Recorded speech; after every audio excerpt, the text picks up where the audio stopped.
So hey guys, welcome back to my YouTube channel. So I am sure कि आप सभी ने Naruto तो देखा ही होगा और कई लोगों का फेवरेट एनिमे भी नारुतो ही होगा। बट आज हम नारुतो की कुछ ऐसी चीजें देखेंगे जो बिल्कुल अनोइंग और बेकार है। So today's topic is 5 things that I hate about Naruto. पहली चीज तो आप भी जानते ही होंगे, जो है फिलर्स एपिसोड। अब नारुतो सीरीज में टोटल 700 प्लस एपिसोड हैं, जिसमें से 300 प्लस फिलर्स हैं। अब कई नारुतो फैंस बोलेंगे कि भाई 300 में से सारे फिलर्स बेकार नहीं है, जो कि सच भी है। पर आज लोगों को कम टाइम में ज्यादा एंटरटेनमेंट चाहिए और 300 एपिसोड कोई छोटी बात नहीं है। और इन फिलर्स की वजह से मैंने भी कई बार नारुतो को ड्रॉप कर दिया था, क्योंकि जैसे ही स्टोरी में मजा आता अचानक से कोई दूसरी स्टोरी चलने लगती या फिर बिना वजह के फ्लैशबैक सीन्स आने लगते। तो फ्लैशबैक की बात करिए तो हमारा नेक्स्ट पॉइंट फ्लैशबैक ही है। इस चीज से तो आपको भी एग्री करना ही पड़ेगा कि नारुतो सीरीज में फ्लैशबैक बहुत अनोइंग है, क्योंकि मेन फाइट के मेन इवेंट के दौरान ही दिखाए जाते हैं, जिससे सारी हाइप डेड हो जाती है। तो हमारा नेक्स्ट पॉइंट आता है सासुके एंड नारुतो। अब सासुके एंड नारुतो का रिलेशनशिप हम जानते हैं कि वो कैसे बचपन में एक दूसरे को हेट करते थे, पर बाद में दोनों ब्रदर्स लाइक फ्रेंड बन गए थे।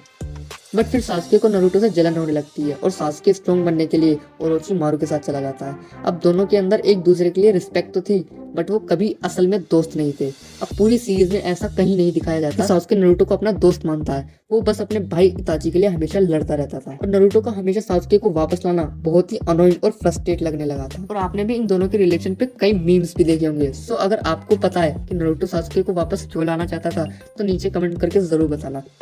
नेक्स्ट पॉइंट है ककाशी। अब मैं शायद ये कह सकता हूँ कि जब ककाशी को पहली बार इंट्रोड्यूस करा था तब हम सबका फेवरेट कैरेक्टर ककाशी था, क्योंकि इसका कैरेक्टर बिल्कुल बैडएस और स्ट्रॉन्ग कैरेक्टर था। बट जैसे जैसे सीरीज आगे बढ़ती गई ककाशी के कैरेक्टर को बिल्कुल पावरलेस और यूजलेस कर दिया गया। सबसे पहले ज़बूसा की फाइट के दौरान और उसके बाद जब इताची पहली बार लीड ले जाता है, और एक बार तो ककाशी को होकागे बनाकर भी ऐसे ही छोड़ दिया। पूरी सीरीज में मुझे सबसे ज्यादा ककाशी का कैरेक्टर लगा था, जिसका डेवलपमेंट बहुत गंदा हुआ था। पूरी सीरीज में कोई भी आता जाता ककाशी को फेल देता।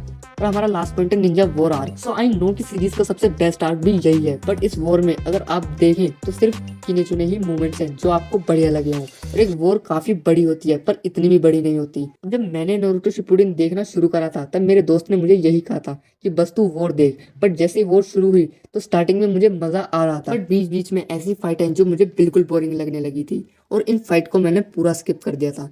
शायद आप इस पॉइंट से एग्री ना करें, पर मुझे तो यही लगता है कि नारुतो के मेकर्स ने शो को खींचने के चक्कर में ऐसी फाइट डाली थी। क्या आपको भी ऐसा लगता है कि नारुतो सीरीज में ऐसी चीजें हैं जो बहुत अनोइंग और फ्रस्ट्रेटिंग है? क्या इनमें से ऐसा कोई पॉइंट है जिससे आप एग्री ना करते हो? प्लीज मुझे कमेंट में जरूर बताना।